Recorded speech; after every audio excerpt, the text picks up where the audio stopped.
right. Hello, everyone. Welcome to Coffee with a Counselor.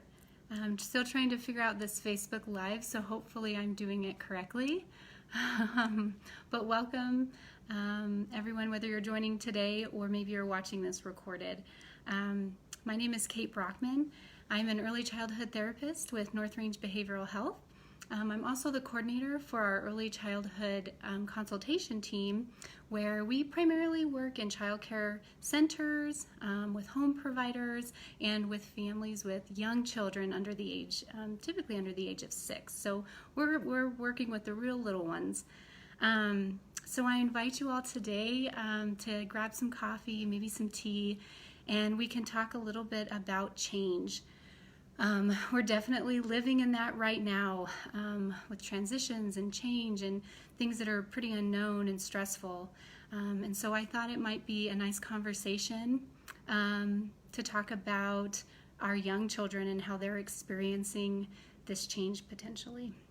So I am doing iced coffee this afternoon because it's 2:30 on Friday and it's hot outside, so I'm drinking my iced coffee. But please grab something comforting and let's sit and chat for a minute. So I thought it might be nice to start today by talking a little bit about or reminding ourselves that we do have certain control over some things, and there are a lot of things that we can do at this time, especially when we're faced with things that are unknown and can be scary, and things are changing moment to moment.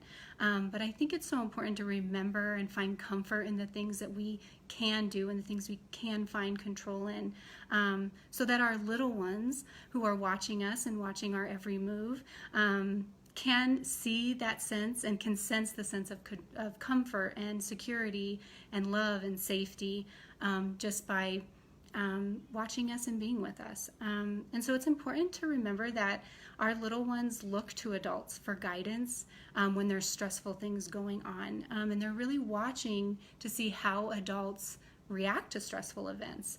And so that's just another important thing for us to remember as we're going through this together. So you'll probably hear me talk a lot about consistency today, predictability, setting routines, and trying to set a sense of safety and security for our young ones as they're experiencing change. So one thing you might be wondering is, why do we even bother looking at change in regards to young children? They're young. Don't they just kind of move along, and do they even notice? Does it really even affect them? And what we know is that it does. They can sense what's going on in the house and what's going on in the world a lot of times. And so we do want to pay attention to what change, whether it's small or big. So sometimes kids have very small changes that can affect their behavior and their mood and their emotions. And sometimes they have really large changes. So for example, COVID-19 was a huge change and shift for everybody, including our young children. And so we have to remember change is basically a shift or a step, or going from one stage to the next. And so this can be daily, it can be weekly, it can be seasonally. Right now we're shifting and changing from being at home schooling and going into summer. It's a big change for a lot of kiddos. And so all of this is so new and different, and kids are trying to figure it out. So what I was thinking, thinking of our little ones, so whether you have a 1 or 2-year-old or you have 3, 4, or 5-year-olds, what changes have they experienced in the last few months? And we're really thinking about maybe all of a sudden they're at home all the time with their parents, whereas they used to go to childcare or preschool. Maybe they stopped. Maybe a big change for them was that they stopped going to their consistent place of childcare or school or preschool.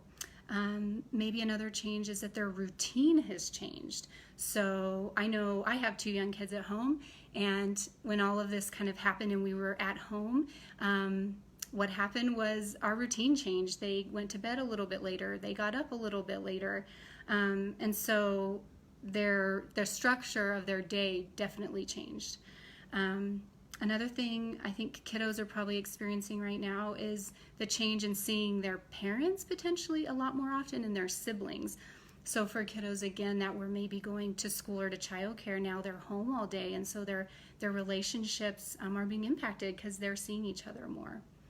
Another change may be the loss of seeing their friends. So when we think about the work that we do with social emotional work and trying to help with challenging behaviors, so much of that is their social interactions. And so a lot of kiddos potentially kind of missed out on that social piece where they were going and seeing their friends and seeing their favorite teacher and going through that. So that's been a huge change that kids have experienced. So it's important to remember for our young children that change is so important and it has to happen, right? We all experience it. It's something that actually relates us all as humans, is that we all experience change at some point consistently. And so change is good because it really does teach children the skills that they need for life. So, I always encourage parents, don't set too many boundaries from them experiencing change, because it's important for life skills. So you're teaching them flexibility, you're teaching them all about expressing and labeling emotions, how to regulate those emotions. So when they're feeling things really, the big emotions, heavy emotions, they're figuring out how to regulate those. They're learning to adapt and cope when things don't quite go their way. So, and to ask for what they need. So this is a very important one. We want to teach children to have a voice and to express how they're feeling and what they need when those things come up. And so actually when change happens, although it's hard and scary, especially for young kids, it's a great opportunity to teach them and to try to see what you can kind of get out of that. Although it's needed, change is needed and happens, it's definitely not easy. And so for many of you watching today, or you might have children at home, and you might say, yeah, I have one kiddo who's just sailed through. It seems like everything's good. Things have gotten a little better. Maybe they enjoy being at home.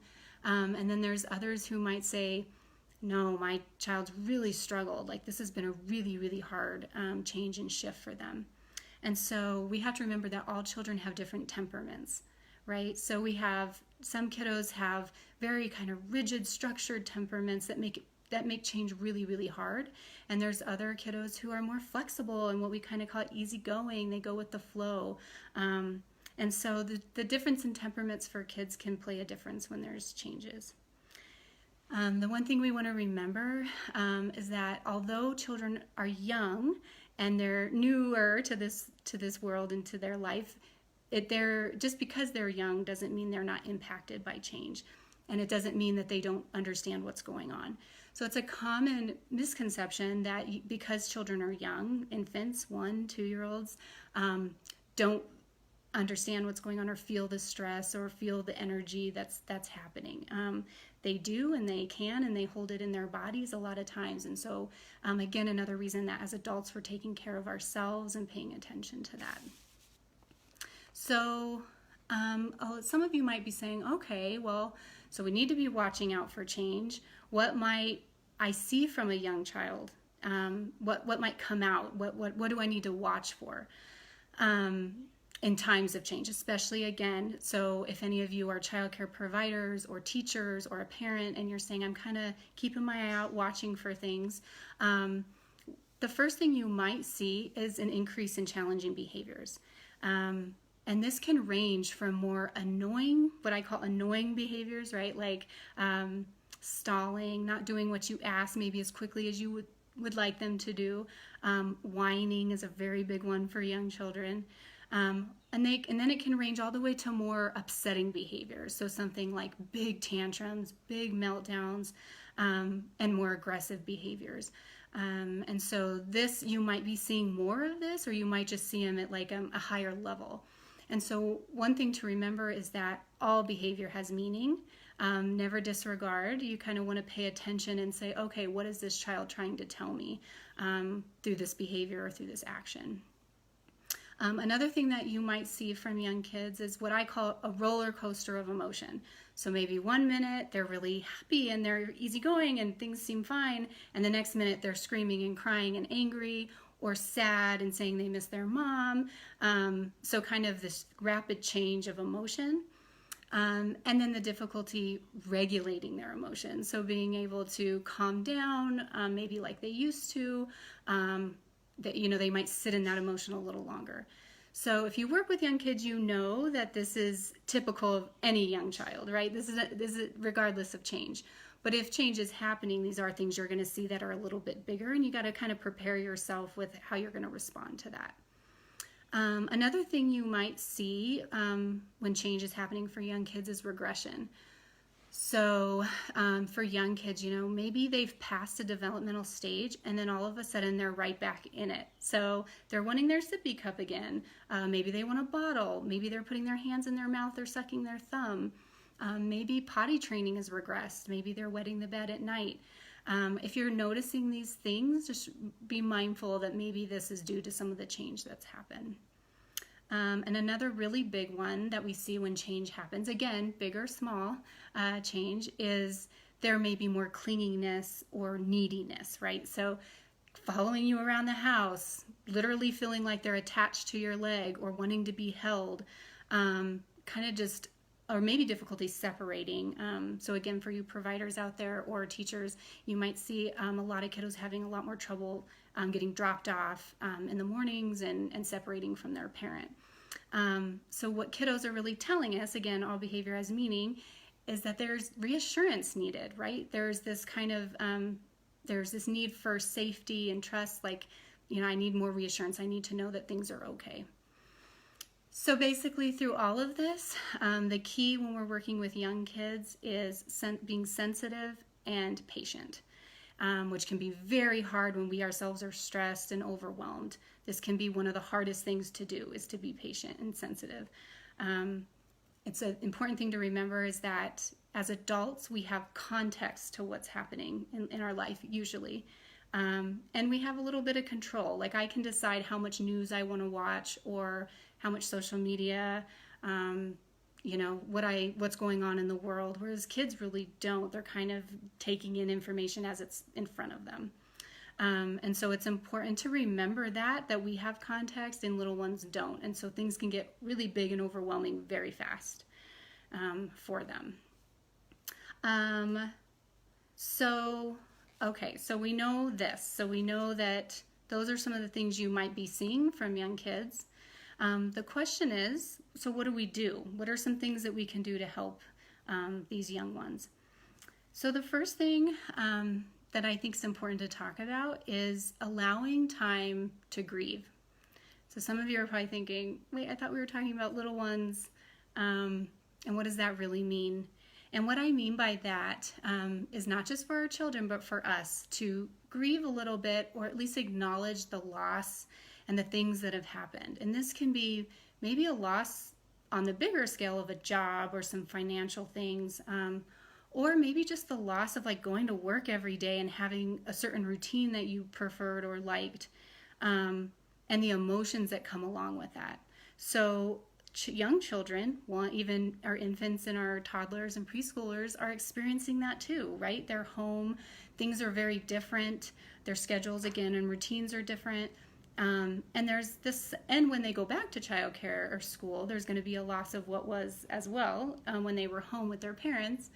And so to acknowledge that. So you might be wondering, well, how do I do that with a very young child? And really what that looks like is talking about feelings and talking about what's gone on for them, right? Gosh, you were going to preschool every day and you'd go see, Miss Betty every time you went to school, and now we don't do that anymore. Now we're at home and we do different things. I wonder if you feel sad about that. I wonder if you miss your teacher. And see if that prompts them just to talk freely about what this experience has been like for them. And so remember, loss can be not just of a relationship and with a person, but also maybe an environment that they, like again, a childcare or a preschool that they were used to going to. And so allowing them to feel that and also express what that was like for them. And we don't want to sit in that for too long, but it's okay to acknowledge it. The second thing is to create safety. So we want to not only tell our children that they're safe when they are, but we want to show them that they're safe. So if you're wondering, how do I show safety? Really the way that's done is by being very consistent. So sameness. So when you come up with a routine, when you have something, your schedule for the day, that you're really trying your best to stick to that. Predictability. So children know what's coming, and then when it's there, it's like, okay, I got this, and I feel a sense of control and kind of consistent and comfort knowing that these things are happening. So that's one of the important things about safety, is that we're feeling that we're not just telling them, but that we're showing them too. The third thing we can do to help young kids is let them get involved. So again, this comes oftentimes to ownership and control. Even our little toddlers are fighting for that independence and wanting to do things. And so we have to find ways in our new normal, again, how do we give them some of that? So obviously a 2, 3-year-old might not be emptying the dishwasher or doing their laundry, but they can have choices. So for young kids, we say, give them a choice, right? Do they want the red cup or the green cup for dinner? Can you give them a choice of which shoes they're going to pick for the day? And giving them even these very, very small things can help children kind of feel, again, that ownership. The other thing that we can do to help kiddos when they're experiencing change is, again, going back to us being patient and compassionate for the experience that they're going through. And the way that we do this and we build our patience and our compassion with our young ones, especially when we're frustrated and a little stressed, is play with them. Get on the floor, read books, let them choose the toys that they want to play with, and sit and enjoy your child. This isn't always easy, but it's such an important practice for young kids. So the more you can do this, and let them pick it out, let them lead the play, just kind of reflect back on what they're doing and just enjoy that time with them. And then lastly, trying to fill your child's day with praise and encouragement. This is a time, again, where there's so much stress and unknown and a lot of anxiety. And so to reassure children and try to praise them for the things that they are doing well is really vital and important. So I think that is that. I want to just kind of end on a few things, and that would be that, so again, I work for Family Connects, which is our program that can help. We have outpatient services, we have Safe Care as a program, we have HIPPY, and then we have consultation, and that can help with social emotional support for young children and help decreasing and challenging behaviors. We focus on school readiness. So again, we have so much change and transition that we don't even know what that's going to look like. So if you or somebody you know thinks could be helped in that regard with young children, please reach out and ask for Family Connects or our consultation team, and we will call you and see how we can help support. You can call 970-347-2120 for more information, and then you can also call our warm line, which is a new thing we have at North Range, that if you just need somebody to talk to, different from our crisis line, that would be 970-347-2359. So this is our final session for our general Coffee with a Counselor series. So you can find all of our videos on our Facebook page. And then we hope that you guys join in June, which it looks like we're going to be doing a Coffee with a Counselor and a Serenity series. So looking at how to apply mindfulness to help us thrive. So that's pretty exciting. So in the meantime, be good to yourself and each other, and just remember that North Range is here to help. Thank you.